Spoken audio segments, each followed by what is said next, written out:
Look what I got, by the way, the Kingdom of Heaven 4K Steelbook. Extended edition. I still don't own a 4K player. I'm working on it.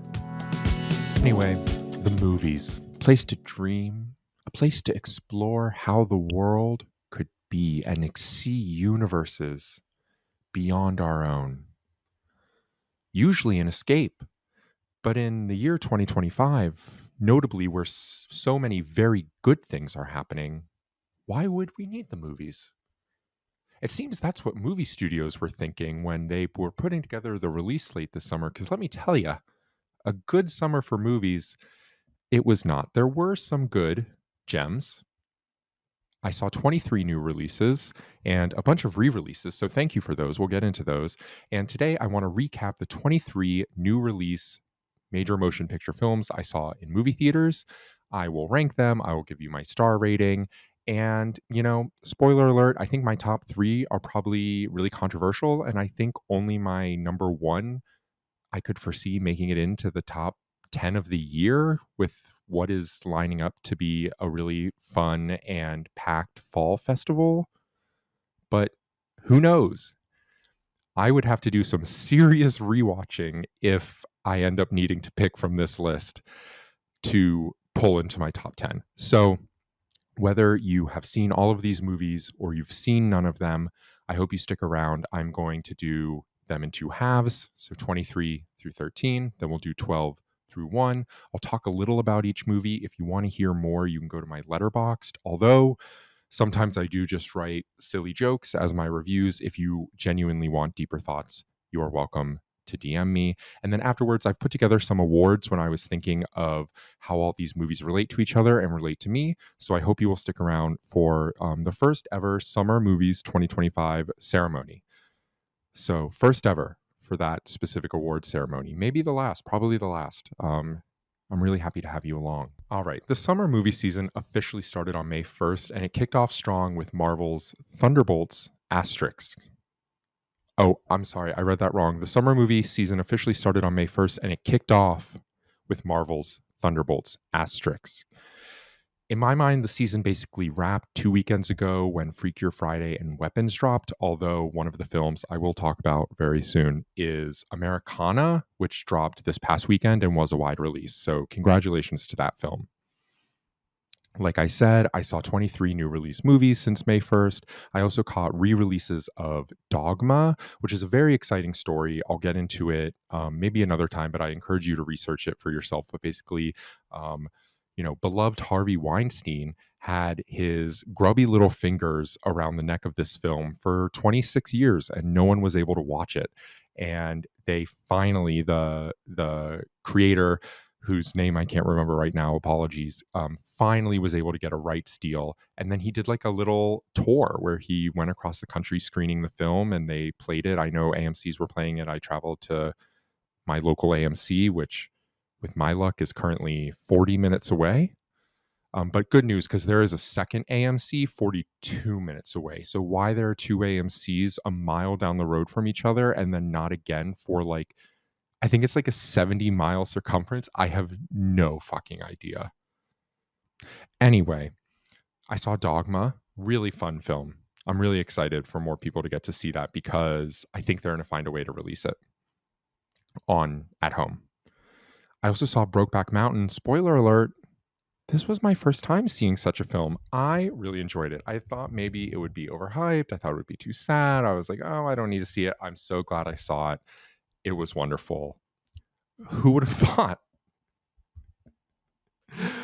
I saw Shin Godzilla, which is a 2016 Japanese Godzilla movie that they remastered in a 4K. And apparently, up until now, you have like not been able to see in the US. They may have released it in 2016 in some theaters. I was not cultured enough to be doing that at that point.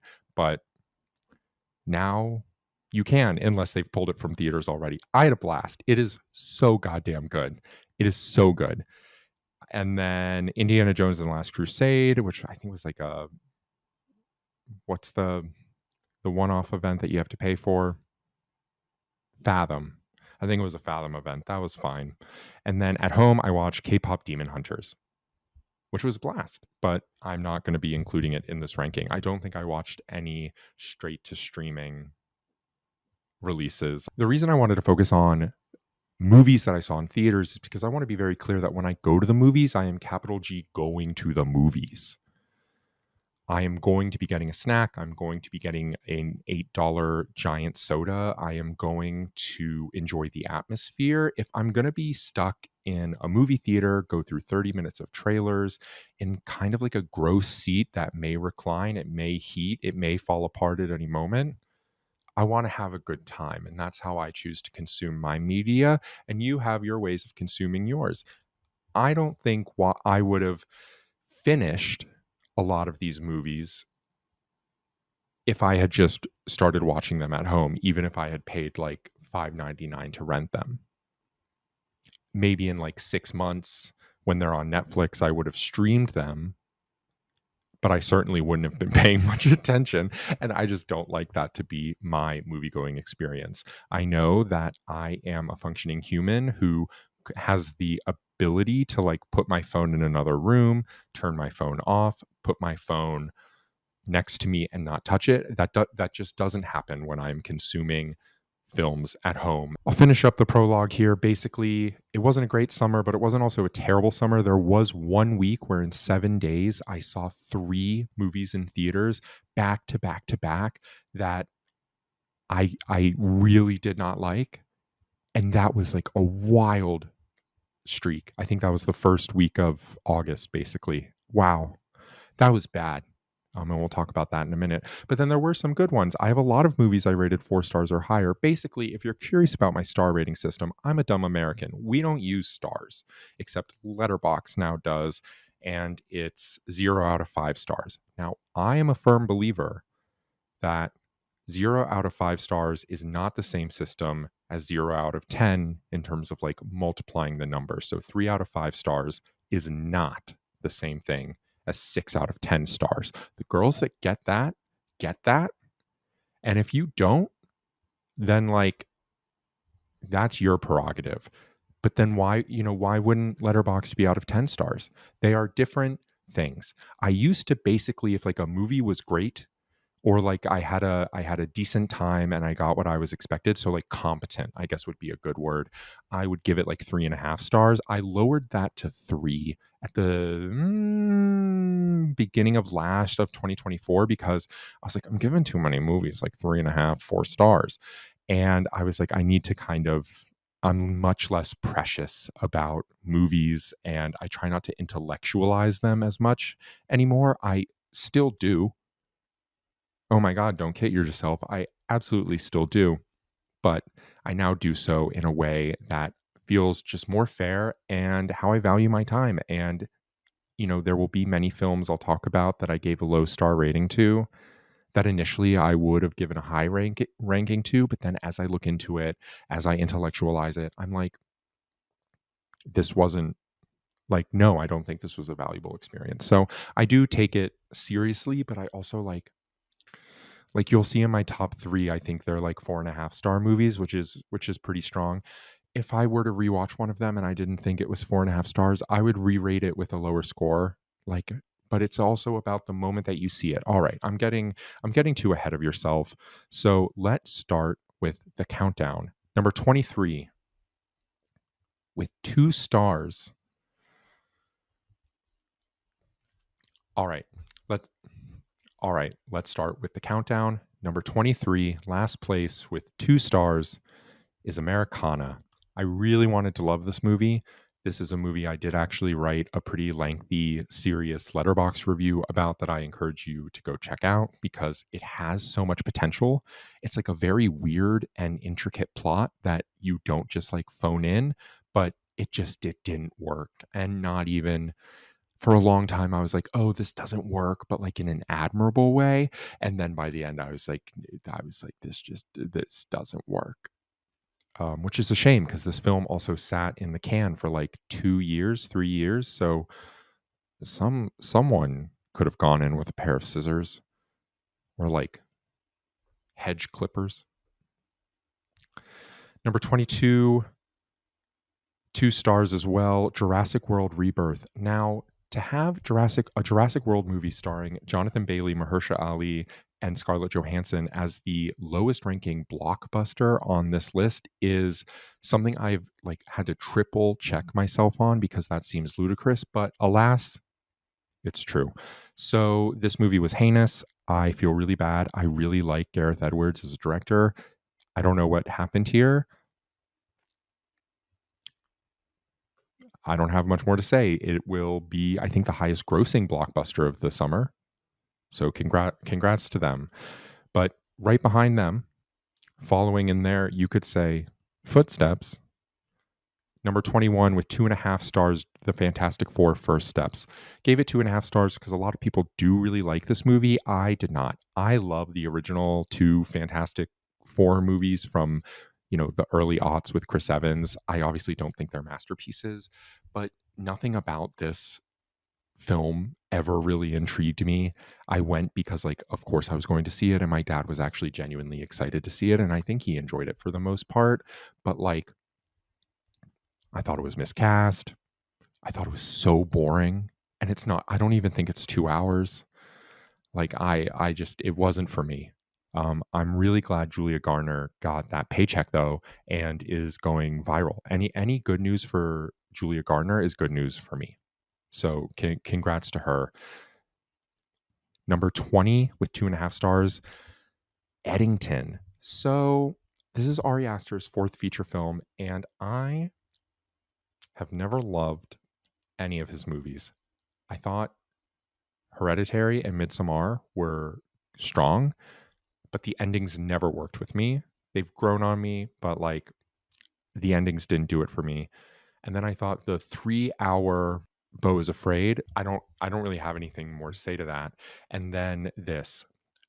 I rank this low and I gave this a low rating not because I am offended by what the film has to say or I'm against seeing movies about COVID. I work in the theater industry. Do you know how many plays and small rooms I've been in where we've had hard hitting confrontational conversations about, you know, heavy topics? I don't really care. I think my problem is I don't feel his execution was at all successful. What really cemented it for me is Ari was doing a interview with on the big picture with Sean Fennessy. Sean really liked the movie and was really probing Ari to give some more fruitful answers because he really wasn't. And there was a point where, and I'm paraphrasing, so don't quote me directly, go back and watch the interview yourself. It's baffling. Sean finally goes wow, I'm unclear as to what your thoughts are and how you feel at the moment about everything, just about the state of the world. And Ari Aster, the man who was given a blank check to make a wide release feature length film with anyone he wanted to about anything, said, and I quote, "I feel powerless."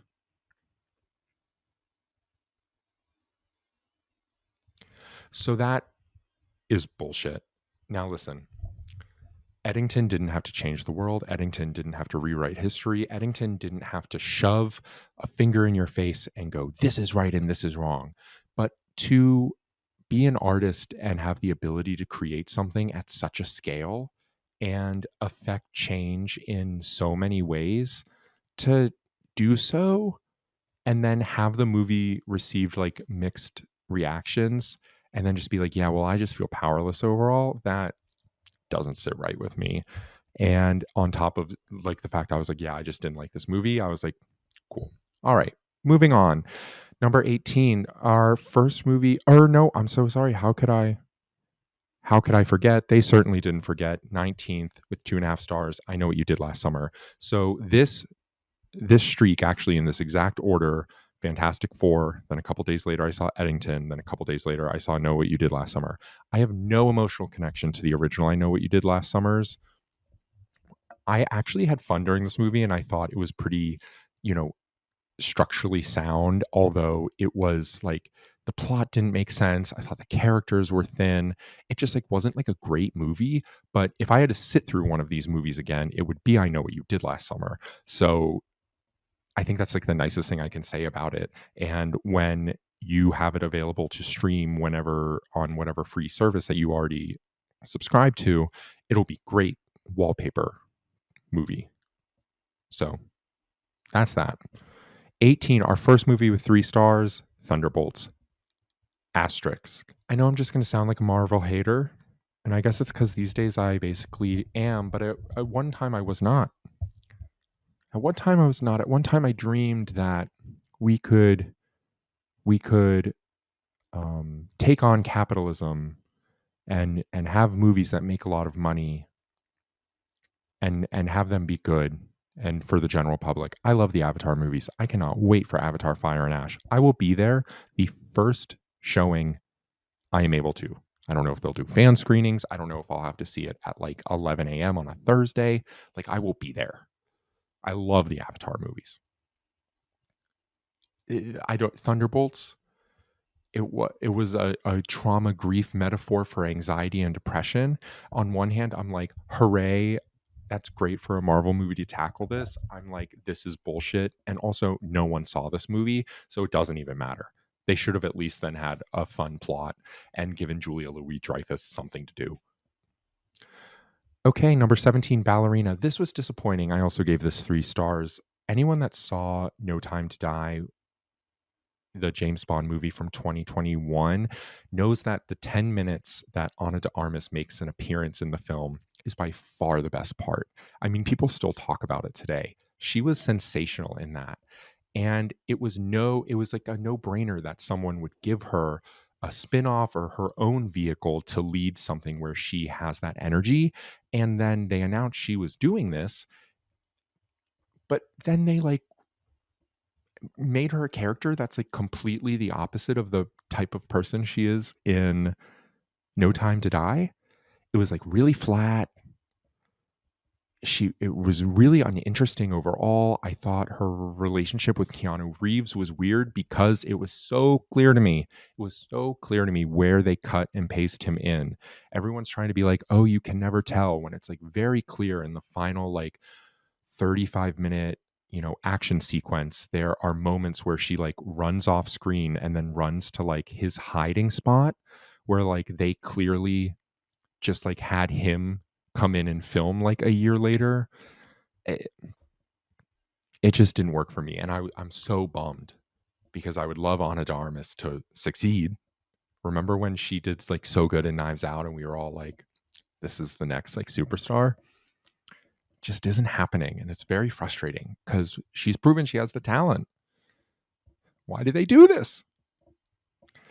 16th with 3 stars, I have Together. This is a recent horror movie. Yeah, I guess this is actually one of the most horror-y horror films on the list, where it is like, creepy and spooky and it grosses you out and it kind of does all these things. And on paper, it's like, wow, this is amazing. It's like produced and starring by like a real life couple. They are so passionate about this project. It's by like a director with a lot of promise. And I think that is all carried into the film and still stands at the end. But like, I just didn't think it was that great. Like, I guess I'm glad I saw it because it was like it kind of like went there and was wild and fun, and those are fleeting things to have nowadays. But in the end, I think it just missed the mark. Number 15 with 3 stars. So right above Together is Clown in a Cornfield, which is another horror movie that no one has probably heard of, but I thought was actually a true underdog of the summer. It is scary. It's fun. It has some really great commentary on generational divides and communication, and small towns that I didn't think was heavy-handed. I really hope more people discover this movie. It is so good. It's not anything that is like sensational or I think will change the world. And I don't think there's going to be a Clown in the Cornfield multiverse, cinematic universe. But for what it is like a really tight, I think like 90 minutes. I highly recommend it. I think it's a lot of fun. And it is by far like my pick for that kind of horror movie when you're looking at Clown in a Cornfield, I Know What You Did Last Summer together. All right, we're stepping up in the world. We're moving into films that I gave 3.5 stars or higher. Number 14. Oh, this breaks my heart.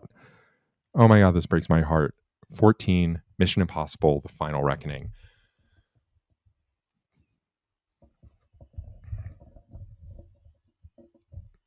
It's like, how did they get this so wrong? How did they make like 4 absolute banging, banger, sorry to say banger and banging at the same time, bangering Mission Impossible movies back to back to back, and then have it flop in the landing? Like, it just didn't work. I thought it was way too long.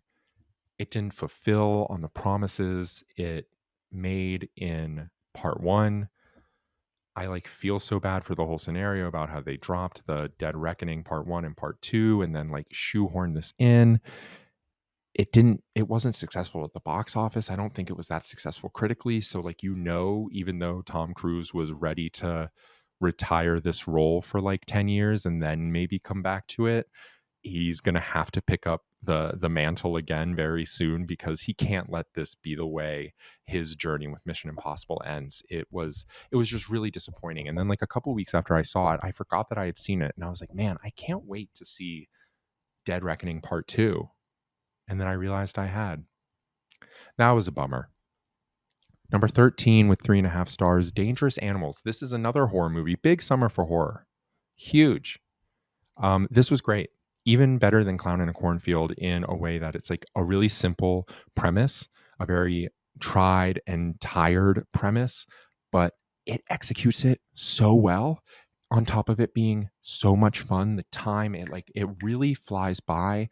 The characters are smart and well written. It throws you curveballs without you thinking that it's just trying to like fuck with you. It has some like genuinely thrilling elements. And for a movie that could have like just been such a waste of time, I am really glad I saw it. And I think also when this goes on streaming, a lot of people will discover it and have a lot of fun with it. All right, we're moving up in the world. This is my top 12 summer movies I saw in 2025 in theaters, starting off with number 12, 3.5 stars, my final 3.5 star movie on this list, 28 years later. This really just like add to the list of like movies that I thought were going to be amazing. And then we're not. I even saw this twice within the span of like 48 hours to confirm that I just didn't love it. I really like the previous 2 movies. I really like all the artists involved. It just didn't come together in anything like super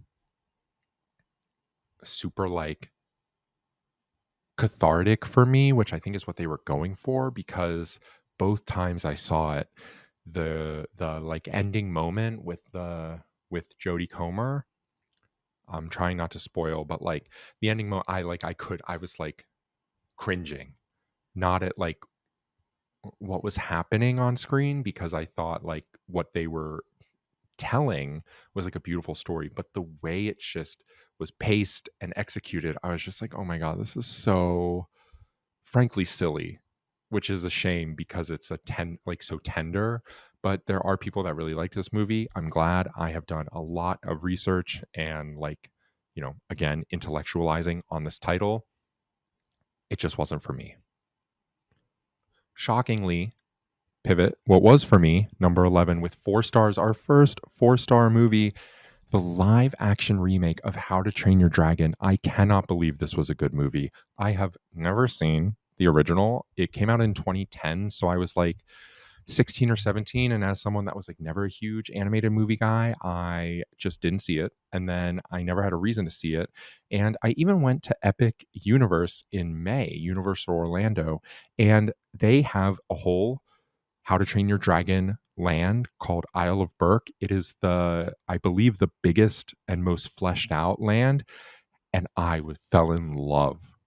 Oh my God, I had such a great time. And I still didn't watch the animated movie because I was like, I had heard that it was a shot for shot remake and somehow still 40 minutes longer than the original. Don't get me started. But I was like, I'm not in the mood to watch like a kid's movie back to back.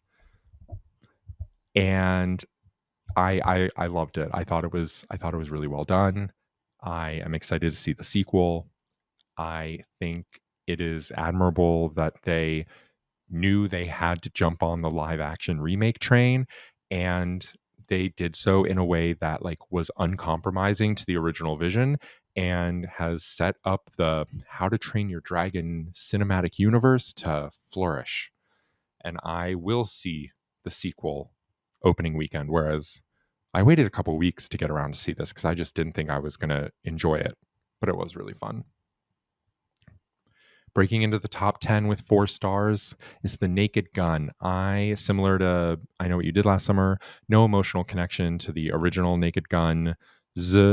And I thought this was great. I thought it was so funny. I thought it was so successful in what it set out to do.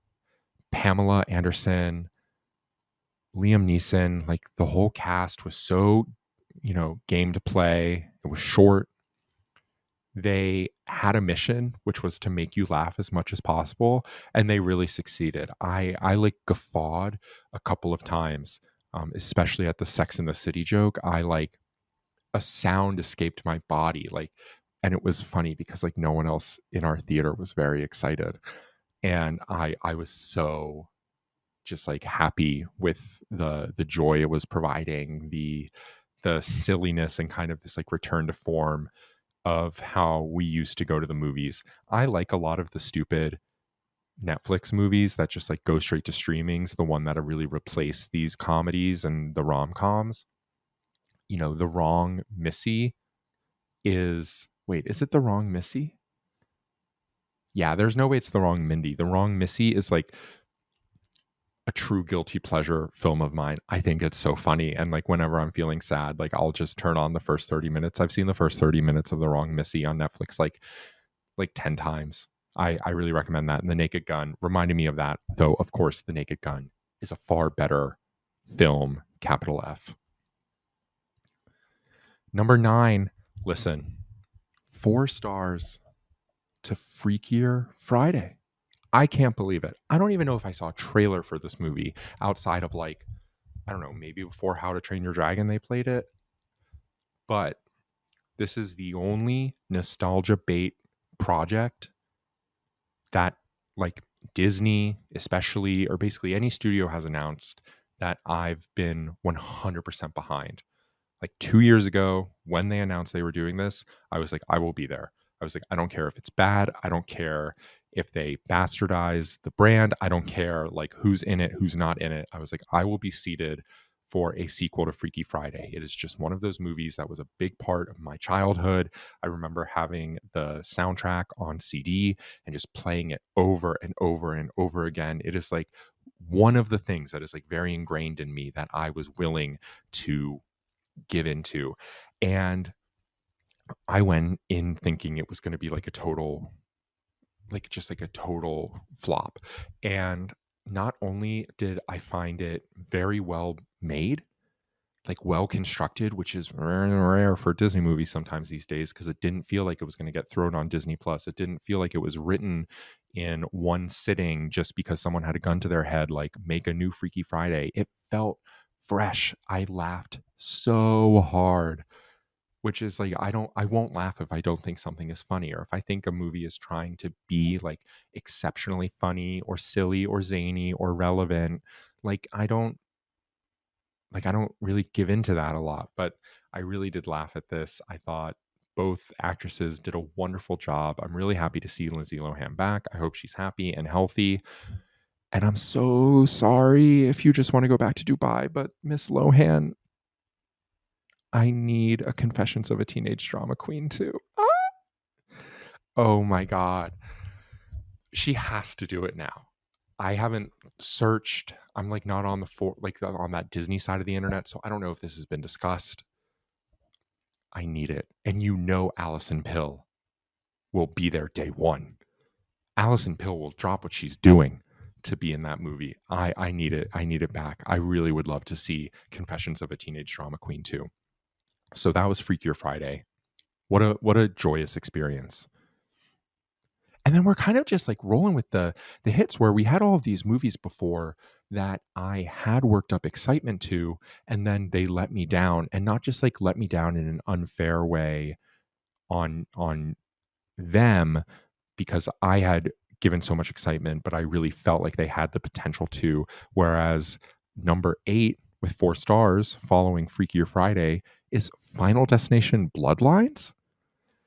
This is another nostalgia debate. I love the Final Destination movies. I saw at least the final one in movie theaters. I think it was in 3D, right? In the Golden Gate Bridge and the sailboat and the the sail pole like goes in your eyes. Like I was seated. So like I was excited to see it. So well made. I wrote a glowing review of it the first time I saw it, and I gave it 3.5 stars. And then no one usually comments on my letterbox reviews, but someone commented like, why, like, how can you love a movie so much and only give it 3.5 stars? And then my brother had wanted to see it, so I was down to clown and we went and saw it. And I was like, sure. I was like, you know what, this is very well made, it's really entertaining. I thought it was a really good play on the trauma as horror, grief as horror, generational trauma as horror. And because I think it handled it so well, I was happy to give it that extra half a star. Congratulations to you, Final Destination Bloodlines. Number 7, another 4-star film, Bring Her Back, which was a little scene horror film from May that is deeply upsetting, very disturbing, but also excellent. The performances, the writing, the way it tackles very similarly, you guessed it, trauma as horror, generational trauma and grief as horror. It is genuinely spooky. It is genuinely a great time. I didn't see it again. I like kind of toyed with it because I admired it so much, but like it is just like so fucked up and so upsetting that I was like, I'm good. But it came out in May and I'm still thinking about it. I highly recommend you seek it out. Excuse me. People watch bad movies or like sad movies all the time. This is just another one of those, but it has a lot more fun. Some things held it back for me. Like it felt kind of like a COVID movie in the sense that like it's only like 4 people and in one house. And there were times where I was like, all right, let's get those moving. But it eventually gets there. And Sally Hawkins, such a good performance. Such a good performance. I really loved this movie. So I highly recommend. Number 6 with 4 stars, Superman. What? If you had told me the day before I saw Superman that it would be this high ranked or I would have given it this many stars, I would have been like, you are fucking kidding me. Because I had never wanted to see that trailer again. Granted, the movie theater localist to me doesn't refresh the trailers. Like, I don't, like, the studio may send them new trailers and they just don't splice them in front of new movies. So until the day this movie came out, every time I saw a movie there, I had to watch the Thanksgiving teaser for Superman. Like 2 other trailers have come out since.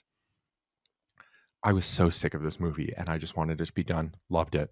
Loved it. Even saw it again because I had so much fun and I wanted to like pay attention to like certain things. And then like I knew I could like go take a prolonged bathroom break and refill my drink during like the escape from the middle world sequence, which was like a huge misstep. But otherwise, there is a reason everyone is talking about that like 10-minute scene at the beginning with Rachel Brosnahan. And oh my God, it's on the tip of my tongue. But Superman, they're so good, so well written. And it really does set a new bar for superhero movies. And I demand that people keep that in mind as they watch new Marvel movies. Because even though in that 10-minute conversation, they don't tackle life-changing subjects, it is still so profound. It is well acted, well constructed. Like it really can show that you can have conversations in movies that in superhero films that aren't just like shrugged off or aren't like with a lead hammer. So I really love Superman. I love dogs, and I'd be damned if I didn't love crypto. Oh my god, loved crypto. Or like really crypto super fan over here. I couldn't believe it. What I could believe is number 5 with 4 stars, F1. I mean, I'm an enigma. I contain multitudes, and I loved this. I thought it was so good. I know nothing about F1. I will never watch F1, but this was a blast. I really thought the way it was cut together was well done. I think it introduces you to all the elements of the sport in a way that is not overwhelming or boring or just like makes your eyes glaze over. It really like drew me in to this world. And of course I pretty much knew how it was going to end. Like of course you do, but it still kind of plays out in a fun way. I think it sets up a lot of little Easter eggs that it then goes back and recaps. I just had it, like it was the and I'd seen it at a point, or I guess it was June. I guess this was June, but I remember like the feeling of just like sinking into the chair, and I was like, this is what I'm talking about when people talk about like turning your brain off and just enjoying a movie. And, Mission Impossible, I'd wanted to be that, and it wasn't. All the Thunderbolts, all these movies that I had thought 28 years later, I had really thought would be like these, like, I can just let this wash over me. Hadn't happened. And then F1 came and went vroom vroom, and I went 4 stars. Also 4 stars at number 4 is Zach Krieger's Weapons. What a sensation, rightfully so. I really enjoyed this. I am a little less high on it overall than everyone is, but I still love it. I still think it's fantastic. I'm so glad he will have enough money to just like do whatever he wants for the rest of his life, because he is an artist that so knows what he wants. I admire so much. Someone was interviewing him about like his filmmaking style, and he was like, when I put something on page, I know exactly what it looks like and how I'm going to film it. Someone was like, are there any deleted scenes or any like coverage, anything in this movie that like you left on the floor? And he was like, no. I think there are, technically, it's been said that there's like 2 small deleted scenes, but other than that, he was like, they don't improv, they don't like kind of do camera shots in the moment. Like they plan it out in a way that I think an artist like Bong Joon-ho, like Christopher Nolan and Tarantino, like how they do, but it doesn't feel forced. It doesn't feel oppressive. It feels natural. And that is when it's most successful. Of course, I wish the ending kind of had gone in a different direction, just in terms of like the reasoning behind everything, but everyone seemed to love it. I would love to see a prequel. And yeah, Weapons. Very happy for that film. Number 3 with 4.5 stars. This is a movie I had been primed to think was the best movie ever. And then all of a sudden, everyone was like, never mind, it's awful. The Life of Chuck. I saw this movie and then it like disappeared off the face of the earth. I remember being very moved by it. I remember being very moved by it and very perturbed that everyone on Letterboxd that I follow had been like so negative about it, even though it was like the biggest film out of TIFF last year besides The Brutalist. Very weird reaction to this movie. Like obviously it's unconventional, and it's weird, and it's like sickly sweet, and it's emotion, but it worked for me. So I gave it 4.5 stars. Then I'm not really tempted to rewatch it. If I am at a point where I think this could be on my top 10 at the end of the year, I would probably rewatch it. But I remember it tackling everything really well, and I really loved it. So 4.5 stars to you, The Life of Chuck. Number 2, again, I said my top 3 were controversial, and you have either guessed what they are now and are like fuming, or you have no idea what they could be because you don't remember these movies. Number 2 with 4.5 stars, also The Phoenician Scheme. I loved this movie. I loved it. It is my favorite Wes Anderson movie since Grand Budapest Hotel. I took so much from it, in not just the story, but the performances, the way it was made. I thought it was ambitious for Wes, even though a lot of people are saying it's like just a retread, which like doesn't make any sense to me.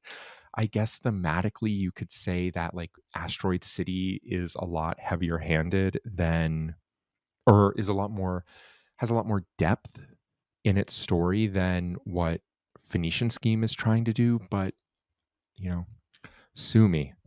Sue me. I love these kinds of movies, and I really enjoyed this, and had all the Wes Anderson like kind of flair that you would want, but then with a story that I was just able to really latch onto. So Phoenician Scheme number 2 with 4.5 stars, and then number 1 also with 4.5 stars, Celine Song's Materialists. To me, this was she hit it out of the park.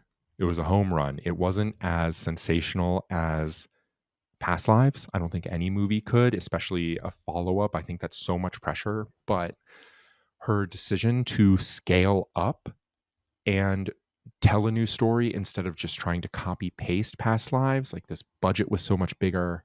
The actors were much more famous, many more like locations, and the story she's trying to tell is similarly complicated, but it's also very confrontational. And I just really admire that she like chose to do this, and to me, completely nailed it. I know to many people they think she didn't, and I really challenge those people to sit with it. And an interview went viral like last week on TikTok where an interviewer was like, "How do you feel about perpetuating broke man culture?" And she was like, "Why do people find this funny? I don't think there's anything wrong with like artists, trying to live their dreams and being broke. I don't think that that should be the defining factor about people."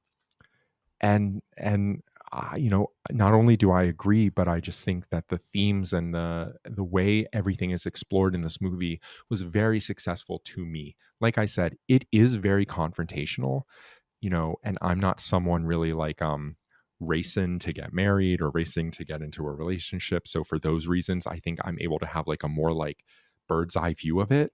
But it was so beautiful. I cannot wait to revisit this movie, and I hope that she, makes again whatever she wants for her next feature, and kind of like finds a rhythm of the types of she clearly knows the types of stories she wants to tell and the way she wants to tell them, but I think maybe fine tuning it in a way where it can speak to a broader audience now that she has it. Although I think it will actually probably be hard for her to sell like her next movie when people are like, from the maker of Materialist. I think a lot of people are going to be like, but to me, I'll be like seated. But then again, I would have been seated no matter what.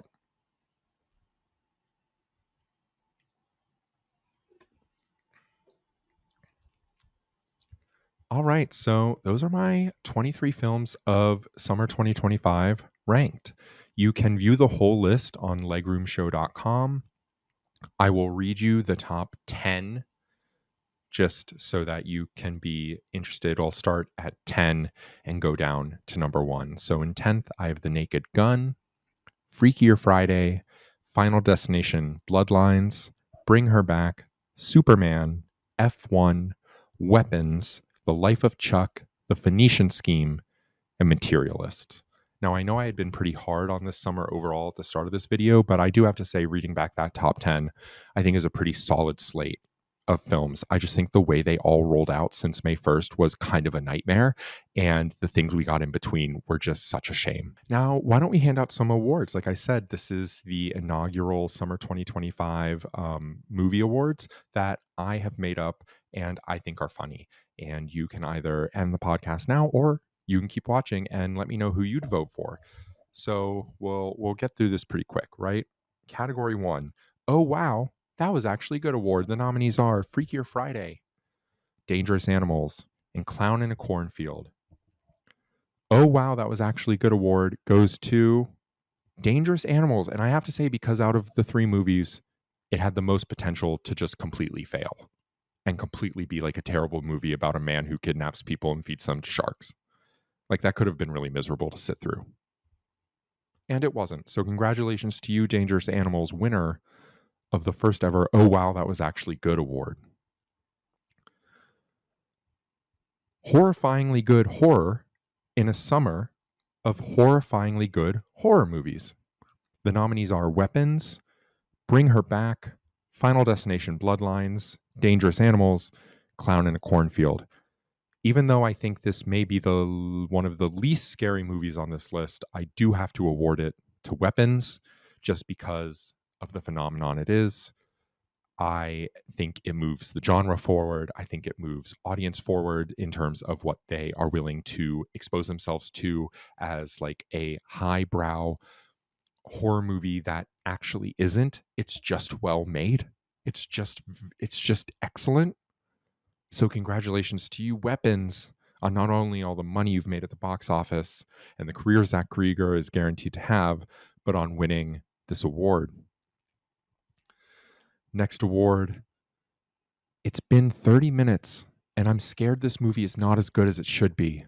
The nominees are Mission Impossible, 28 Years Later, and Ballerina. The award goes to Mission Impossible. What I will never forget. I'll never forget being 30 minutes into Mission Impossible: The Final Reckoning and be like, this is not good. So that's a shame. The next award, the category is I've had it officially.